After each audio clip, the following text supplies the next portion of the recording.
What happens when Bruce Springsteen steps in to save a young girl? A chance encounter. Three dangerous men. One vulnerable teenager walking home from school. Bruce Springsteen steps in when no one else will. Sometimes heroes emerge from the most unexpected places. What Bruce discovers about this girl will shock you. Her secret talent, her desperate situation, the choice that changes everything. This is the story of how Bruce Springsteen's compassion transformed two lives forever. A true testament to the power of human kindness. When good people step in, miracles happen. The complete story. The autumn afternoon sun cast long shadows across the quiet suburban street as 15-year-old Sarah Martinez walked slowly home from Jefferson High School. Her worn sneakers scuffed against the cracked sidewalk, and her oversized backpack hung heavily from her thin shoulders. She clutched a manila folder against her chest. Inside were rejection letters from 3 different music schools, each one a crushing blow to her dreams. Sarah had been walking this same route for 2 years now, ever since her family moved to this modest neighborhood in Freehold, New Jersey. Her mother worked double shifts at the local hospital as a cleaning lady, and her father had been out of work for 8 months. The medical bills from her younger brother's asthma treatments had drained their savings, leaving little room for luxuries like music lessons or college applications. As she turned the corner onto Elm Street, Sarah noticed 3 men loitering near the old oak tree that marked the halfway point to her house. She recognized them: Tony Ricci, Mike Castellano, and Danny Morrison, local troublemakers in their 20s who had dropped out of high school years ago and now spent their days causing problems in the neighborhood. "Hey, little songbird," Tony called out, his voice dripping with mockery. "We heard you singing in the school parking lot yesterday. Real nice voice you got there." Sarah's heart began to race. She had been practicing harmonies while waiting for her mother to pick her up from school, not realizing anyone was listening. She quickened her pace, hoping to walk past them without incident. "Don't be rude, sweetheart." Mike stepped into her path, blocking the sidewalk. "We're giving you a compliment here. Maybe you could sing something for us right now." I need to get home," Sarah stammered, clutching her folder tighter. "My mother is expecting me." Danny laughed, a harsh sound that made Sarah's skin crawl. "Your mother? The cleaning lady at the hospital? I don't think she'll be home for hours. Come on, just one little song. We promise we'll be good listeners." From across the street, Bruce Springsteen had been walking toward his car after visiting his childhood friend's mother at the assisted living facility. At 65, Bruce still made it a point to check on the elderly neighbors who had known his family for decades. Mrs. Patterson had been his mother Adele's closest friend, and visiting her always brought back memories of his youth in this very neighborhood. He noticed the scene unfolding and immediately recognized the dynamics at play: 3 grown men intimidating a teenage girl.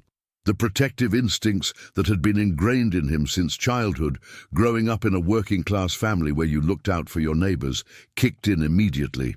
Bruce crossed the street with purposeful strides, his weathered face set in determination. He had seen too much suffering in his life, had written songs about it, had lived through his own struggles with depression and family trauma, to stand by and watch someone else's child be threatened.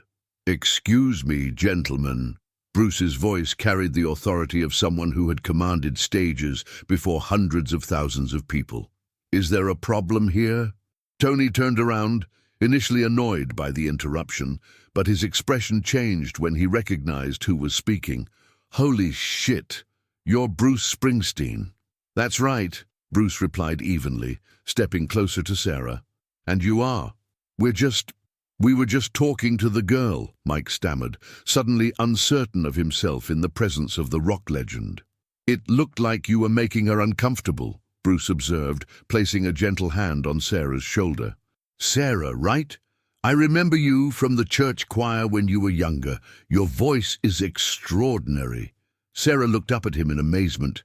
She had no memory of meeting Bruce Springsteen before, but she didn't contradict him. She understood instinctively that he was creating a protective fiction to help her. These gentlemen were just leaving, Bruce continued, his gaze never wavering from the three men. Weren't you? Danny started to protest, but Tony grabbed his arm. Yeah, we were just going. Sorry to bother you, Mr. Springsteen. We're big fans. Then act like it, Bruce replied firmly. Real fans treat people with respect, especially young women trying to get home safely. The three men shuffled away, muttering apologies and glancing back nervously. Sarah watched them disappear around the corner, her heart still pounding, but relief flooding through her body. Thank you, she whispered, tears forming in her eyes. I don't know what would have happened if you hadn't. Hey, it's okay now, Bruce said gently. Walk with me. I'll make sure you get home safely. They began walking together down Elm Street, the afternoon sun filtering through the changing leaves above them. Sarah found herself opening up to this unexpected guardian angel, telling him about her struggles with her family's financial situation, her dreams of studying music, and the constant fear she felt walking home from school. You really don't remember me from the church choir, do you? Sarah asked after a few minutes of comfortable conversation. Bruce smiled, a warm expression that transformed his weathered features. No, I don't. But I could tell from the way you carry yourself that you're a musician. There's something about people who have music in their souls. They move differently, they listen differently. I've spent my whole life around musicians, and I can spot that quality from across a room. I got rejected from every music school I applied to, Sarah confessed, holding up her manila folder. 3 rejection letters today. My guidance counselor says I should consider more practical career options. Bruce stopped walking and turned to face her fully. Can I tell you something? I was rejected by every record label in New York City before I finally got my break.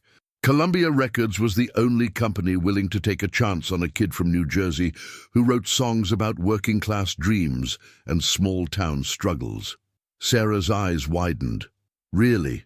Really? The music industry is brutal, and it doesn't always recognize talent when it sees it. But that doesn't mean you give up. That means you find another way. They resumed walking, and Bruce began sharing stories from his early career. The small clubs, the empty venues, the years of struggle before Born to Run changed everything. Sarah listened with rapt attention, feeling hope kindle in her chest for the first time in months. Would you mind if I heard you sing? Bruce asked as they approached a small park. Just a few bars of something. I promise I'll give you my honest opinion. Sarah hesitated, then nodded. They sat on a weathered bench under an old maple tree, and she closed her eyes, took a deep breath, and began to sing The River, one of Bruce's own songs that had always spoken to her heart. Her voice was pure and haunting, carrying an emotional depth that seemed impossible for someone so young. She sang about dreams deferred and hard choices made too early, and Bruce felt chills run down his spine. This girl didn't just have talent. She had the rare gift of being able to channel genuine emotion through her music. When she finished, there was a moment of profound silence. Bruce sat quietly, absorbing what he had just heard, recognizing something special in this young woman's voice. Sarah, he said finally, that was extraordinary. You didn't just sing that song. You lived it. You felt every word. That's not something that can be taught. But if I'm so talented, why did every school reject me? She asked, frustration creeping into her voice.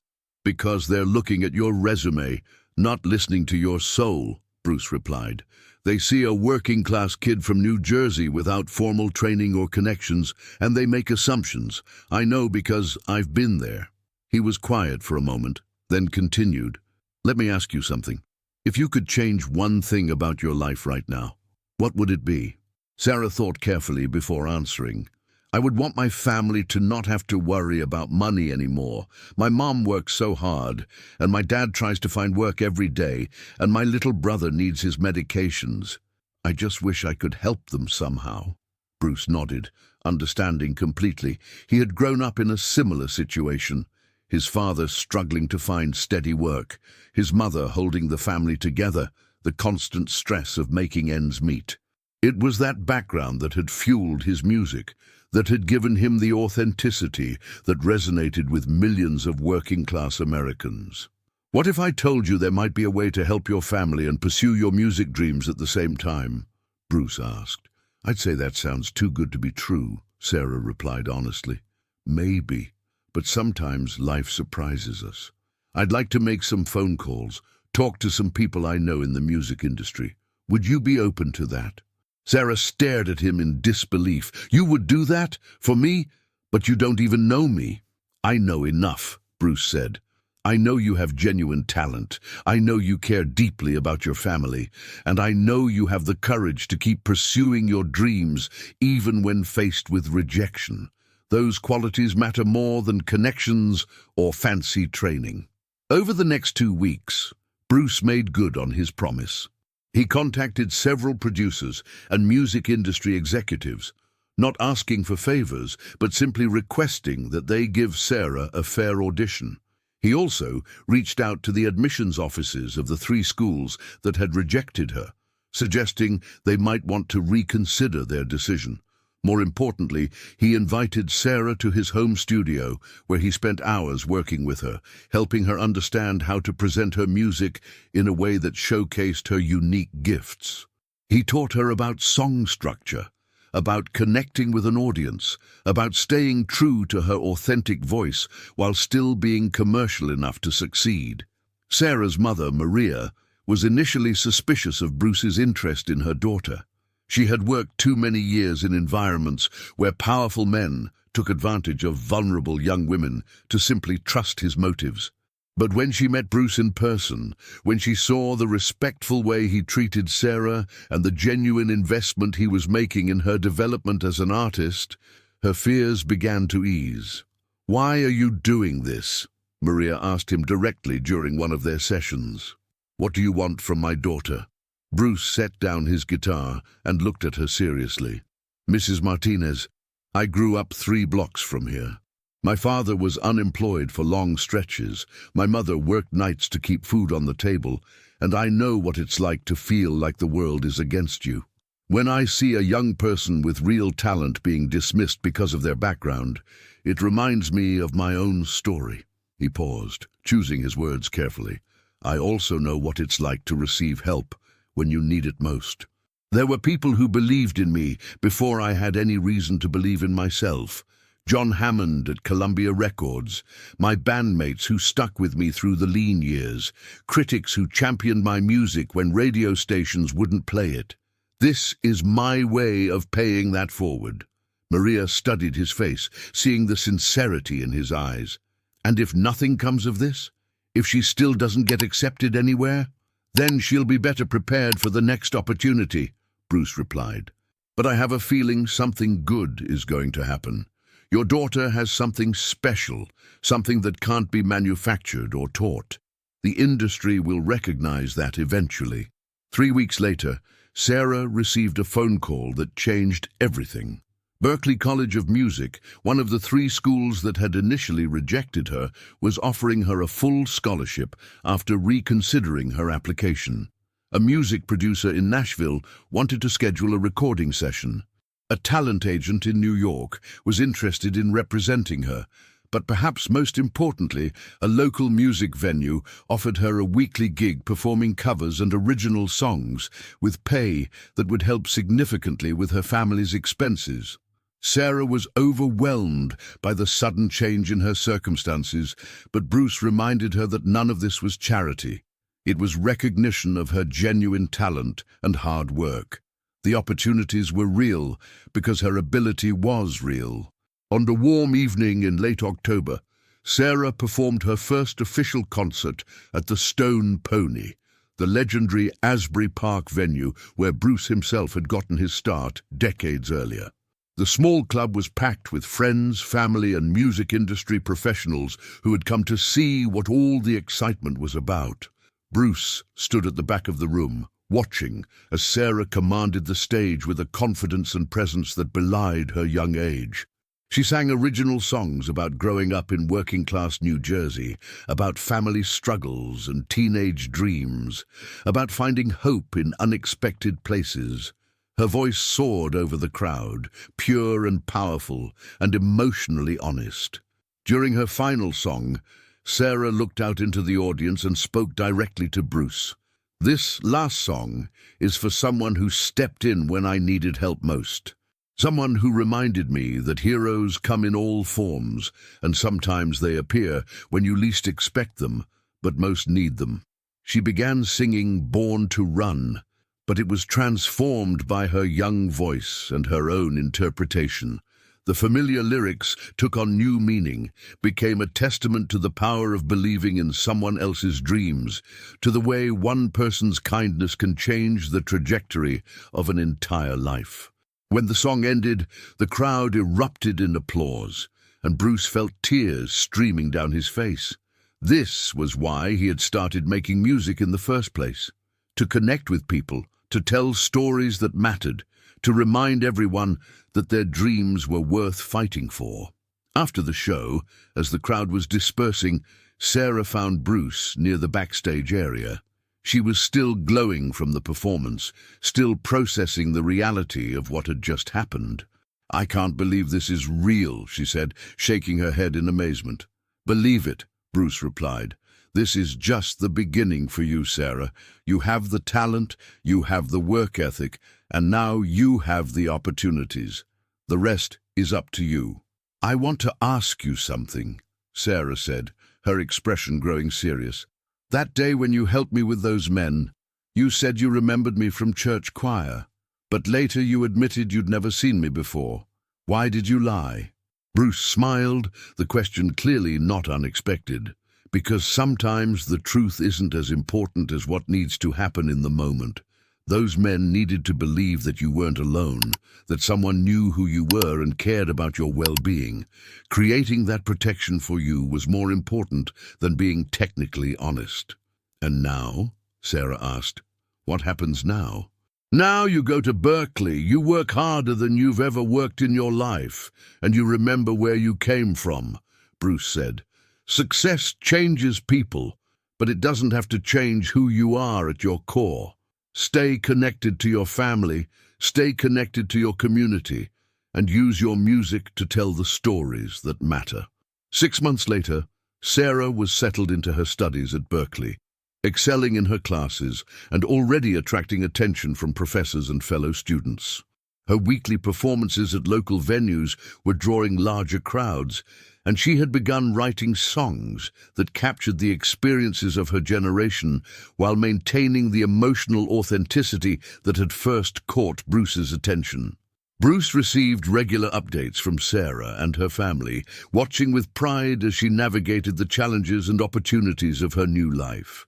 Maria had been able to reduce her work hours at the hospital thanks to Sarah's performance income and a part-time job Bruce had helped arrange at a local music store.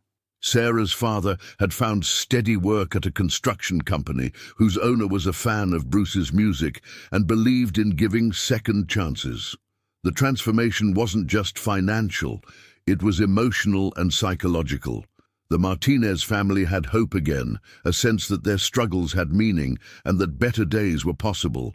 Sarah's success had reminded them all that talent and determination could overcome circumstances, especially when combined with the kindness of others. One evening in early spring, Bruce was driving through the old neighborhood when he saw Sarah walking home from the bus stop, returning from classes at Berkeley. She looked different now, more confident, more purposeful, carrying herself like someone who knew her worth and her potential.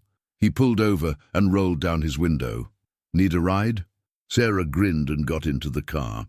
"Just like old times," she said. "How are things going at school?" Bruce asked as they drove through the familiar streets. "Amazing," Sarah replied. "Challenging but amazing. I'm learning so much about music theory and production, but I'm also learning about the business side of things. I want to understand every aspect of this industry."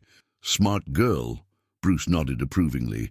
"The more you understand about how the business works, the better you'll be able to protect your artistic integrity while still being successful."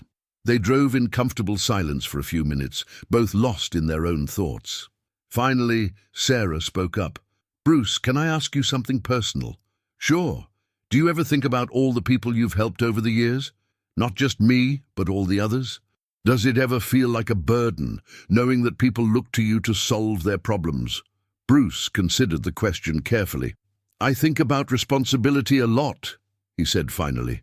When you have success, when you have a platform, there's a natural tendency for people to look to you for help. Sometimes that can feel overwhelming, but I've learned that you can't save everyone. You can only respond to the situations that present themselves to you. What do you mean? Sarah asked. I mean, that day I met you, I wasn't out looking for someone to rescue. I was just visiting Mrs. Patterson, just being a good neighbor, and I happened to see a situation where I could help. That's different from actively seeking out problems to solve. Sarah nodded, understanding. So you just try to be aware of what's happening around you and respond when you can make a difference. Exactly. And I try to remember that the goal isn't to create dependence, it's to create opportunity. What I did for you was open some doors and provide some guidance, but everything you've accomplished since then has been because of your own talent and hard work. As they pulled up to Sarah's house, she turned to him with a serious expression. I want you to know that I plan to do the same thing someday. When I'm established, when I have the ability to help other young musicians, I'm going to pay it forward just like you did. I know you will, Bruce replied. That's one of the reasons I knew you were worth investing in. You understand that success isn't just about personal achievement. It's about using whatever gifts you've been given to make things better for others. Sarah got out of the car, then leaned down to speak through the window. Thank you, Bruce. Not just for the opportunities, but for showing me what it means to be a real artist. Someone who uses their talents to connect with people and make the world a little better. Thank you for reminding me why I started making music in the first place, Bruce replied. Watching you grow as an artist has been one of the most rewarding experiences of my career. 2 years later, Sarah graduated from Berkeley with highest honors and a recording contract with a major label. Her debut album, Small Town Dreams, became a critical and commercial success, with several songs reaching the top of the country and folk charts. Music critics praised her authentic voice and her ability to capture the experiences of young Americans struggling to find their place in an uncertain world. But perhaps more meaningful than her commercial success was the letter she received from a high school student in Ohio who had heard her story and been inspired to pursue her own musical dreams despite financial obstacles. Sarah immediately reached out to the girl, offering encouragement and practical advice about navigating the music industry. The cycle of kindness that had begun with Bruce's intervention on that autumn afternoon was continuing, spreading outward in ways that neither of them could have predicted.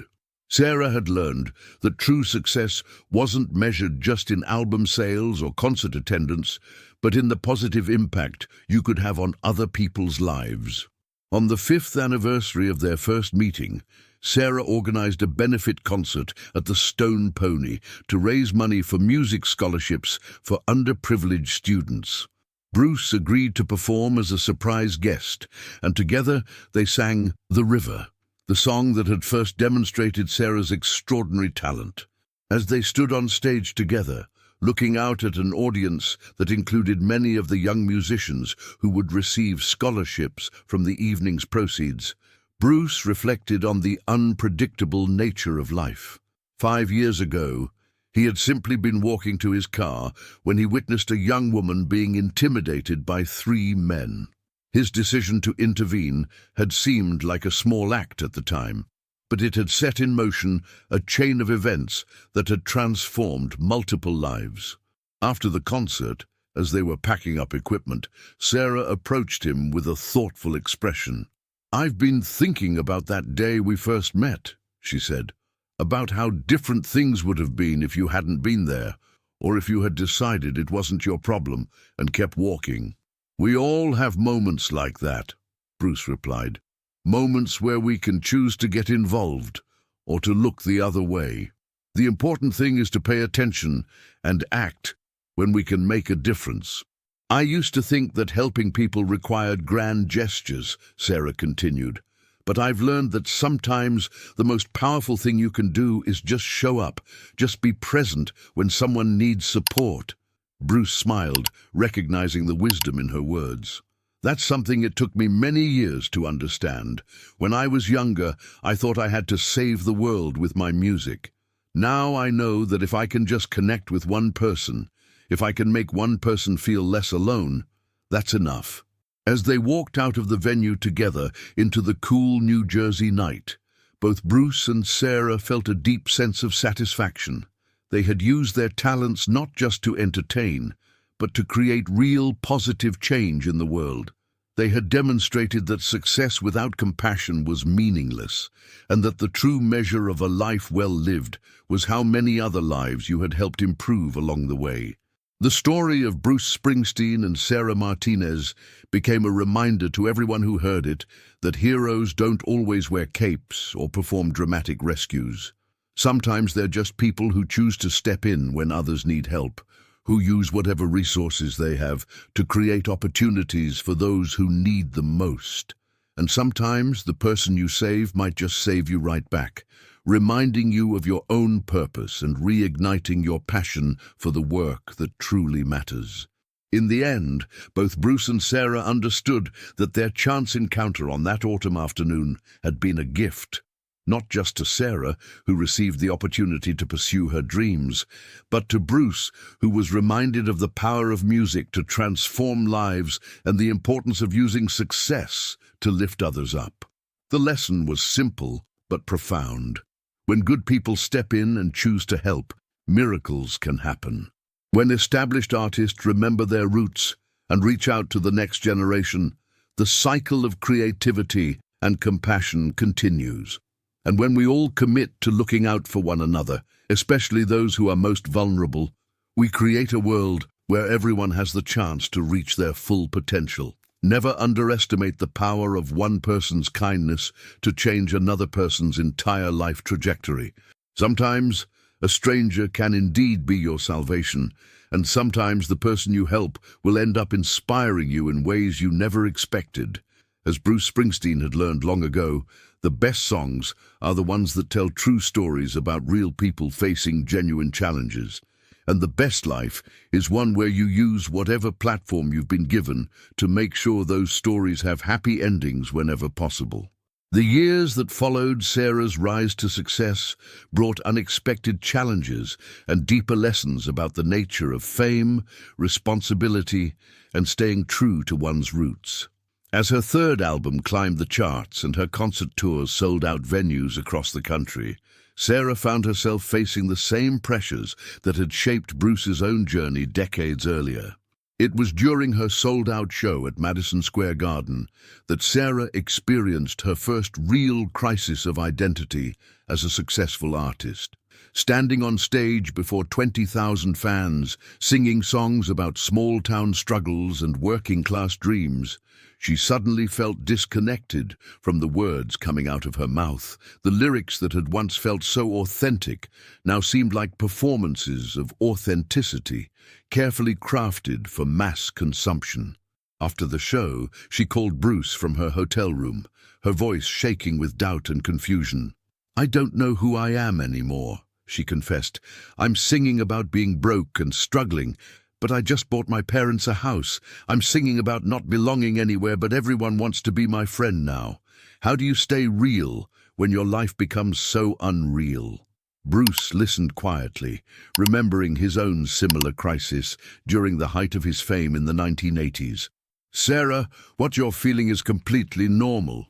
Success changes your circumstances, but it doesn't have to change your heart. The question isn't whether your life has changed, it's whether you're still connected to the values and experiences that shaped those songs in the first place." "But how can I write about struggle when I'm not struggling anymore?" Sarah asked. "Because struggle isn't just about money," Bruce replied. "It's about the human condition, about the universal experiences we all share: love, loss, hope, fear, the search for meaning and connection. Your circumstances may have changed, but those fundamental truths haven't. Over the following months, Bruce and Sarah began meeting regularly to discuss the challenges of maintaining artistic integrity in the face of commercial success. These conversations took place in quiet diners, small-town coffee shops, and Bruce's home studio, places far removed from the glitz and glamour of the music industry. During one particularly meaningful conversation at a roadside diner in Pennsylvania, Bruce shared stories about his own struggles with depression and anxiety, struggles that had deepened rather than disappeared as his success grew. "People assume that fame and fortune solve all your problems," Bruce explained, stirring sugar into his coffee. "But what they actually do is replace one set of problems with another set of problems. The key is understanding that your value as a person isn't determined by your chart positions or your bank account. It's determined by how you treat other people and how you use whatever gifts you've been given." Sarah nodded, feeling a weight lift from her shoulders. "I've been so afraid of becoming one of those artists who loses touch with reality, who starts believing their own hype." "The fact that you're worried about it means you're already on the right track," Bruce assured her. "The artists who lose their way are usually the ones who stop questioning themselves, who stop caring about the impact their work has on other people." It was during this period of self-reflection that Sarah made a decision that would define the next phase of her career. Instead of continuing to tour exclusively in major metropolitan areas, she began scheduling regular performances in small towns across America, places like the New Jersey neighborhood where she had grown up, communities where people were still struggling to make ends meet and chasing dreams that seemed impossibly out of reach. These intimate concerts, often held in high school auditoriums or community centers, became the foundation for Sarah's fourth album, Coming Home. The record featured songs written specifically about the people she met during these tours. A single father working 3 jobs to support his children, an elderly woman who had never given up her dream of learning to paint, a young veteran struggling to readjust to civilian life. The album was a critical and commercial triumph, but more importantly, it reconnected Sarah with her artistic purpose. The reviews praised her growth as a songwriter and her ability to find universal truths in specific human stories. But Sarah was most proud of the letters she received from fans who felt seen and understood by the music. One letter from a teenage boy in rural Montana, whose father had been laid off from the local mine, particularly moved her. He wrote about how her song, Still Standing, had given him hope during the darkest period of his family's financial crisis, and how her music had inspired him to start writing his own songs as a way of processing his emotions. Sarah immediately reached out to the boy, offering encouragement and connecting him with local music teachers who could help develop his skills. It was a small gesture, but one that continued the cycle of mentorship and support that had begun with Bruce's intervention in her own life. As Sarah's influence in the music industry grew, she began using her platform to advocate for policies that would support young artists from working-class backgrounds. She testified before Congress about the importance of music education funding in public schools, established a scholarship program for students who couldn't afford instruments or lessons, and partnered with community organizations to create recording studios in underserved neighborhoods. Bruce watched these developments with immense pride, recognizing that Sarah had not only absorbed the technical lessons about music and performance that he had taught her, but had also embraced the deeper responsibility that comes with having a public platform. During one of their regular coffee meetings, Bruce reflected on how their relationship had evolved over the years.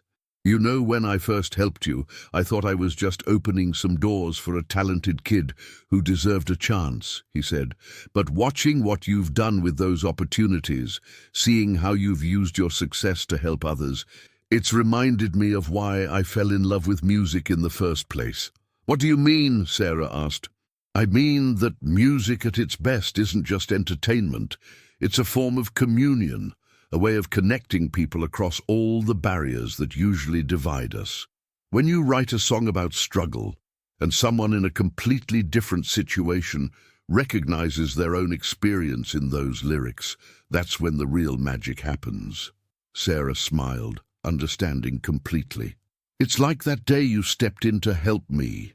You saw something in a stranger that reminded you of your own story, and that connection led to everything that followed. Exactly, Bruce nodded. And now you're doing the same thing, looking for those connections, using your music to remind people that they're not alone in their struggles. Their conversation was interrupted by the arrival of a young woman who approached their table hesitantly, clearly recognizing both of them, but unsure whether to intrude. "Excuse me," she said nervously. "I'm sorry to bother you, but I just wanted to thank you both. I'm a music teacher at the elementary school across the street, and we received one of the instruments from Sarah's foundation last month. My students are learning to play guitar for the first time because of your generosity." Sarah and Bruce exchanged glances, both immediately interested in hearing more about the teacher's work. "Please sit down," Sarah insisted, gesturing to an empty chair. "Tell us about your students." The teacher, who introduced herself as Jennifer Walsh, explained that she worked in one of the poorest districts in the state, where budget cuts had eliminated most arts programming. Many of her students came from families that could never afford private music lessons, but they showed incredible enthusiasm and natural talent when given the opportunity to learn. "There's this one little girl, Maria," Jennifer continued, "who reminds me so much of stories I've heard about both of you. She has this amazing voice, but she's so shy that she'll only sing when she thinks nobody is listening. Yesterday, I caught her in the music room after school, playing the guitar we got from your foundation and singing this beautiful melody she had made up herself." Bruce and Sarah looked at each other, both recognizing the familiar pattern. Another young person with extraordinary talent but limited opportunities. Another chance to make a difference in someone's life. "Would you mind if we came by the school sometime?" Bruce asked. "I'd love to meet your students, maybe play a few songs with them." Jennifer's eyes widened in disbelief. "Are you serious? They would be absolutely thrilled. Most of them have never seen a live musical performance outside of YouTube videos." The visit to Jefferson Elementary School took place the following week, and it became one of the most meaningful experiences of both Bruce's and Sarah's careers. The school's music room was small and cramped, with outdated equipment and peeling paint on the walls, but it was filled with 30 excited children who had never imagined they would meet two famous musicians. Bruce and Sarah spent 2 hours with the students, teaching them simple songs, encouraging them to share their own musical creations, and talking about the importance of following their dreams despite obstacles. The shy girl Jennifer had mentioned, Maria Gonzalez, initially hung back from the group, but Sarah gently coaxed her forward and encouraged her to sing. When Maria finally opened her mouth and sang a few bars of a lullaby her grandmother had taught her, the room fell silent. Her voice was pure and haunting, carrying an emotional depth that seemed impossible for someone so young. Bruce felt the same chills he had experienced years earlier when he first heard Sarah sing. After the school visit, Bruce and Sarah made a pact to return regularly, not as celebrities making charitable appearances, but as mentors genuinely invested in these children's development as musicians and as people. They began providing individual guidance to the most promising students, connecting them with additional resources and opportunities. Maria Gonzalez became their most dedicated protégé. Like Sarah before her, she came from a family struggling financially. Her parents worked multiple jobs to support 5 children, and there was no money for private music lessons or fancy equipment. But Maria had the same combination of raw talent and fierce determination that had characterized Sarah's early development. Bruce and Sarah began meeting with Maria once a week, teaching her guitar techniques, helping her develop her songwriting skills, and gradually building her confidence as a performer. They also worked with her parents to ensure that Maria's musical development didn't interfere with her academic responsibilities. Over time, Bruce began to see patterns in his role as a mentor that went beyond just music instruction. He realized that his most important function was not teaching technical skills, but helping young artists understand their own worth and potential. So many talented people never pursued their dreams, not because they lacked ability, but because they lacked someone who believed in them. The greatest gift you can give someone isn't money or connections, Bruce explained to Sarah during one of their mentoring sessions with Maria. It's the belief that they have something valuable to contribute to the world. Once someone truly believes that about themselves, they'll find a way to make it happen. Sarah nodded, watching Maria practice a chord progression they had taught her the previous week. The girl's concentration was absolute, her small fingers working carefully to produce clean, clear notes. There was something beautiful about witnessing that level of dedication in someone so young. "Maria," Sarah said gently, "would you like to perform at one of my concerts sometime? Just one song, as a special guest?" Maria looked up from her guitar, her eyes wide with amazement. "Really? You would let me do that?" "I think audiences would love to hear your voice," Sarah replied. "But only if you feel ready for it. There's no pressure." Over the following months, they prepared Maria for her debut performance, working with her on stage presence, helping her overcome nervousness, and ensuring that the experience would be positive and empowering rather than overwhelming. The night of the concert, at a small venue in Trenton, Maria took the stage wearing a simple white dress that her grandmother had altered to fit perfectly. She sang the lullaby that had first caught Bruce's and Sarah's attention, but she had written additional verses that told the story of her own dreams and aspirations. The audience was captivated, and when Maria finished, the standing ovation lasted for several minutes. Bruce and Sarah watched from the wings, both feeling the same mixture of pride and amazement they had experienced at each milestone in this ongoing cycle of mentorship and growth.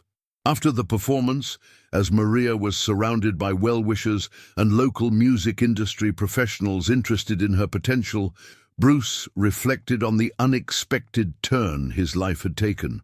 What had begun as a simple act of intervention to protect a stranger had evolved into a multi-generational commitment to nurturing young talent and creating opportunities for artists from working-class backgrounds. "You know what I've learned from all this?" he said to Sarah as they watched Maria confidently discussing her musical influences with a reporter from the local newspaper. "What's that?" Sarah asked. "I've learned that the best way to honor the help you've received is to make sure it doesn't stop with you. Every act of kindness, every opportunity given, every door opened, it should all be part of a larger chain that keeps extending to more and more people." Sarah smiled, understanding exactly what he meant. So the goal isn't just to help one person, it's to help one person who will then help another person, who will then help another person. "Exactly," Bruce nodded. "And eventually you create a whole community of people who are committed to lifting each other up, who understand that success isn't just about individual achievement, but about collective progress." As they left the venue that night, Bruce and Sarah felt a deep sense of satisfaction about the direction their lives had taken. They had discovered that the most fulfilling aspect of success wasn't the recognition or financial rewards, but the opportunity to use their platforms to create positive change in other people's lives. The story of Bruce Springsteen, Sarah Martinez, and Maria Gonzalez became a powerful reminder that heroism comes in many forms, that sometimes the most important thing you can do is simply notice when someone needs help and choose to act. Their experiences demonstrated that kindness is contagious, that mentorship creates ripple effects that extend far beyond the immediate relationship between teacher and student. Years later, when Maria had her own recording contract and was touring internationally, she would often tell interviewers about the chain of support that had made her career possible. She would describe how Bruce's intervention had saved Sarah, how Sarah's success had inspired her, and how all of them together had learned that the true measure of an artist's legacy isn't just the music they create, but the opportunities they create for others. The lesson remained simple but profound. When good people choose to step in and help, when established artists remember their responsibility to the next generation, when we all commit to looking out for one another, that's when miracles become possible. When individual dreams become collective reality, and when the power of human kindness reveals itself to be the greatest force for positive change in the world. As Maria's career began to flourish, the three generations of musicians found themselves at the center of a movement that was transforming how the music industry approached talent development and mentorship. Record labels began implementing programs specifically designed to identify and support artists from underserved communities, inspired by the success story that had begun on that autumn afternoon when Bruce first encountered Sarah. The Martinez Music Foundation, established by Sarah with Bruce as honorary chairman, had grown from a small scholarship program into a nationwide network of music education centers, recording studios, and performance venues located in working-class neighborhoods across America. Each facility was staffed by professional musicians who had committed to spending part of their time nurturing the next generation of artists. Bruce often visited these centers unannounced, dropping in to work with young musicians and share stories about his own journey. During one such visit to a facility in Detroit, he encountered 16-year-old Marcus Williams, a young man whose circumstances reminded him powerfully of his own teenage years. Marcus had been raised by his grandmother in one of the city's most economically devastated neighborhoods. His father had been incarcerated when Marcus was 7, and his mother struggled with addiction, leaving his grandmother as his primary caregiver and source of stability. Despite these challenges, Marcus had taught himself to play guitar using YouTube videos and spent every free moment writing songs about the harsh realities of urban poverty. When Bruce first heard Marcus play, he was struck not just by the young man's technical ability, but by the raw emotional honesty in his lyrics. Marcus wrote about police brutality, about friends lost to violence and drugs, about the daily struggle of maintaining hope in an environment where despair seemed more rational. His music carried the same authentic weight that had characterized Bruce's early work, but it spoke to the experiences of a generation facing different but equally profound challenges. "This kid has something special," Bruce told Sarah after spending an afternoon working with Marcus. "He's not just talented, he's got something to say, and he's found a way to say it that cuts straight to the truth." Sarah agreed to meet with Marcus, and like Bruce before her, she immediately recognized the combination of talent, determination, and authenticity that marked a potentially great artist. But she also saw something else. A young man carrying tremendous anger about the injustices he had witnessed, anger that could either fuel great art or consume him entirely. "Marcus," Sarah said during their first serious conversation, "your anger is valid and it's powerful, but you can't let it be the only emotion in your music. The greatest protest songs, the ones that actually change hearts and minds, they come from a place of love as much as anger.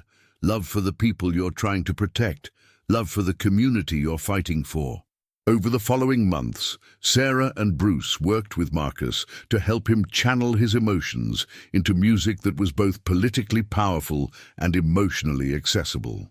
They introduced him to the work of artists like Sam Cooke, Bob Dylan, and Marvin Gaye, musicians who had used their platforms to address social issues while still creating music that could reach mainstream audiences. Marcus proved to be an exceptional student, absorbing not just musical techniques, but also lessons about how to build a sustainable career as an artist with a social conscience. He learned about the importance of building authentic relationships with his audience, about using his platform responsibly, and about the delicate balance between artistic integrity and commercial viability.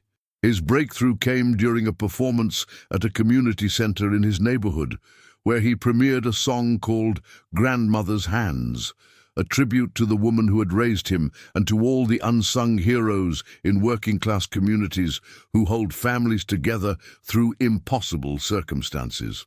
The song's combination of personal storytelling and universal themes resonated so powerfully with the audience that videos of the performance went viral within hours. Within weeks, Marcus was fielding offers from major record labels and booking agents. But unlike many young artists who might have been overwhelmed by sudden attention, Marcus had been prepared for this moment by his mentor's guidance. He carefully evaluated each opportunity, ultimately choosing to work with a label that shared his commitment to authentic artistic expression and social responsibility. Meanwhile, Maria Gonzalez had released her debut album to critical acclaim and commercial success. Her music, which blended traditional Latin influences with contemporary folk and country elements, had found an audience that crossed cultural and generational boundaries. She'd become particularly popular among immigrant communities, who saw their own experiences reflected in her songs about family, displacement, and the pursuit of the American dream. The success of Maria's album led to opportunities that extended beyond music. She was invited to speak at universities about the importance of preserving cultural traditions while adapting to new environments. She testified before Congress about immigration policy, speaking eloquently about how music could bridge cultural divides and create understanding between different communities. But perhaps most importantly, Maria had begun working with younger students in her hometown, continuing the cycle of mentorship that had been so crucial to her own development. She established a scholarship program specifically for young Latina musicians, recognizing that representation and cultural understanding were crucial elements of effective mentorship. "When I was starting out," Maria explained during an interview with Rolling Stone magazine, "I needed to see someone who looked like me, someone who came from where I came from, who had made it in this industry. I want to be that person for other girls who are trying to find their voice." The ripple effects of Bruce's original act of kindness continued to expand in ways that none of them could have anticipated. Sarah had become one of the most respected voices in contemporary folk music, using her platform to advocate for social justice causes and to support emerging artists. Marcus had signed with a major label and was preparing for his first national tour, with plans to donate a portion of his proceeds to community organizations in underserved neighborhoods. But the impact extended beyond just these individual success stories. The Martinez Music Foundation had documented significant improvements in academic performance, graduation rates, and college enrollment in communities where their programs operated. Music education, they had discovered, didn't just create musicians. It created confident, creative, articulate young people who were better equipped to succeed in whatever field they chose. Dr. Jennifer Walsh, the elementary school teacher who had first introduced Bruce and Sarah to Maria, had completed her PhD in music education and was now directing research for the foundation. Her studies showed that children who participated in their programs demonstrated improved emotional regulation, enhanced social skills, and greater resilience in the face of adversity. "What we're seeing," Dr. Walsh explained during a presentation to the National Education Association, "is that music education serves as a protective factor against many of the challenges that face children in high-poverty communities. When young people have a creative outlet, when they feel connected to caring adults, when they experience success in a supportive environment, it changes their entire trajectory." The Foundation's work had attracted attention from policymakers and philanthropists across the country. Major corporations began partnering with them to establish programs in their headquarters cities. Universities created degree programs specifically designed to train musician educators who could work in underserved communities. The model that had begun with Bruce's informal mentorship of Sarah had evolved into a systematic approach to using music education as a tool for social change. Bruce found himself reflecting often on the unexpected turns his life had taken. At an age when many of his contemporaries were winding down their careers, he felt more energized and purposeful than he had in decades. The work with young musicians had reinvigorated his own creativity, leading to some of the most critically acclaimed albums of his later career. His most recent record, Passing It Forward, was a collection of songs inspired by the young artists he had mentored over the years. Each track told the story of a different person whose life had been transformed by access to music education and mentorship. The album debuted at #1 on the Billboard charts and won the Grammy Award for Best Folk Album. But Bruce was most proud of the fact that all proceeds went directly to expanding the Foundation's programs. During the Grammy acceptance speech, Bruce took the opportunity to reflect on the journey that had led him to that moment. "This award doesn't really belong to me," he said, looking out at an audience filled with music industry professionals. "It belongs to every young person who has the courage to pursue their dreams despite obstacles, to every teacher who believes in their students' potential, to every community that values creativity and expression. Music has always been about connection, about finding the common threads that bind us together as human beings. When we create opportunities for young people to find their voice, we're not just developing musicians, we're developing citizens who will make our world a better place." The speech resonated far beyond the music industry, inspiring educators, social workers, and community organizers across the country to consider how they might incorporate creative expression into their work with young people. Sarah, watching from the audience, felt a profound sense of gratitude for the path her life had taken. She thought about that terrified 15-year-old girl walking home from school, clutching rejection letters and feeling hopeless about her future. She could never have imagined then that a chance encounter with a stranger would lead not just to her own success, but to a movement that was transforming lives across the country. After the ceremony, the 3 generations of musicians, Bruce, Sarah, Maria, and Marcus, gathered at a quiet restaurant to celebrate and reflect on their shared journey.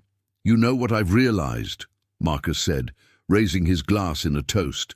"The most important thing any of us have learned isn't about music technique or industry connections. It's about recognizing that we all have a responsibility to each other, that success means nothing if we don't use it to lift other people up." Maria nodded in agreement. "And it's about understanding that help can come from anywhere, at any time." "Bruce, when you stepped in to help Sarah, you probably thought you were just preventing a bad situation from getting worse. You had no way of knowing that it would lead to all of this." Bruce smiled, thinking about that autumn afternoon so many years ago. That's the thing about kindness. You never know where it's going to lead. You just have to trust that doing the right thing in the moment will somehow contribute to something larger. Sarah lifted her own glass, her voice filled with emotion. "To unexpected heroes, to second chances, to the power of believing in someone else's dreams, and to the magic that happens when we choose to step in instead of walking by." As they toasted, each of them felt the weight of responsibility that came with their success, but also the joy that came from knowing they were part of something meaningful and lasting. They had learned that true success wasn't measured just in album sales or awards, but in the number of lives touched, the number of dreams made possible, the number of young people who would now have opportunities that might not have existed otherwise. The conversation continued late into the evening, with each of them sharing stories about the young musicians they were currently mentoring, the programs they were developing, and the dreams they had for expanding their impact even further. Bruce talked about his plans to document the stories of young artists from rural communities, recognizing that urban areas weren't the only places where talented young people faced barriers to pursuing their dreams. He had begun visiting small farming towns and mining communities, places where economic hardship and geographic isolation created unique challenges for aspiring musicians. Sarah described her vision for international expansion of their programs, partnering with organizations in other countries to create similar networks of support for young artists. She had already begun discussions with educators in Mexico, Colombia, and Ireland, recognizing that the need for music education and mentorship extended far beyond American borders. Maria shared her excitement about a new initiative focused specifically on preserving and celebrating traditional music from immigrant communities, ensuring that young people stayed connected to their cultural heritage while also finding ways to express their contemporary American experiences. Marcus talked about his commitment to addressing issues of social justice through his music, but also through direct action in his community. He had begun organizing voter registration drives at his concerts, partnering with local organizations to provide resources for families affected by mass incarceration, and using his growing platform to advocate for criminal justice reform. As the evening wound down and they prepared to go their separate ways, Bruce felt a deep sense of peace about the legacy he was creating. He had always known that his music would outlast him, but now he understood that his most important contribution might not be the songs he had written, but the young artists he had helped nurture and the movement for social change that had grown out of a simple act of human kindness. The story of Bruce Springsteen, Sarah Martinez, Maria Gonzalez, Marcus Williams, and all the other young musicians whose lives had been touched by their work became a powerful reminder that individual actions could have far-reaching consequences, that success carried with it the responsibility to create opportunities for others, and that the most important thing any of us could do was to pay attention to the people around us and choose to help when we had the ability to make a difference.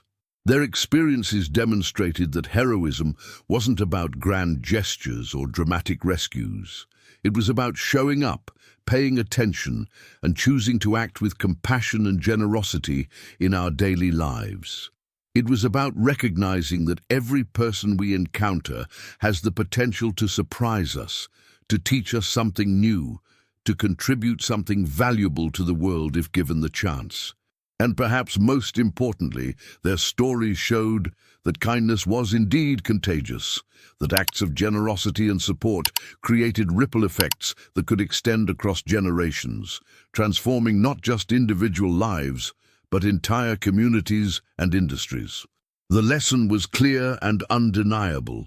When good people choose to step in and help, when we use whatever privileges and resources we have to create opportunities for others, when we commit to lifting each other up rather than competing for scarce resources, that's when real magic happens, when individual dreams become collective possibilities, and when the world becomes a little more just, a little more hopeful, a little more worthy of the dreams that young people carry in their hearts.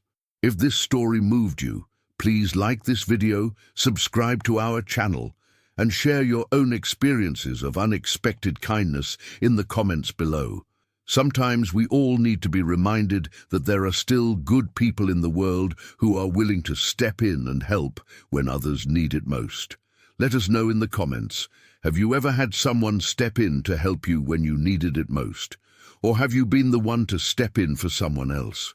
Your story might inspire others to act with kindness and generosity in their own lives.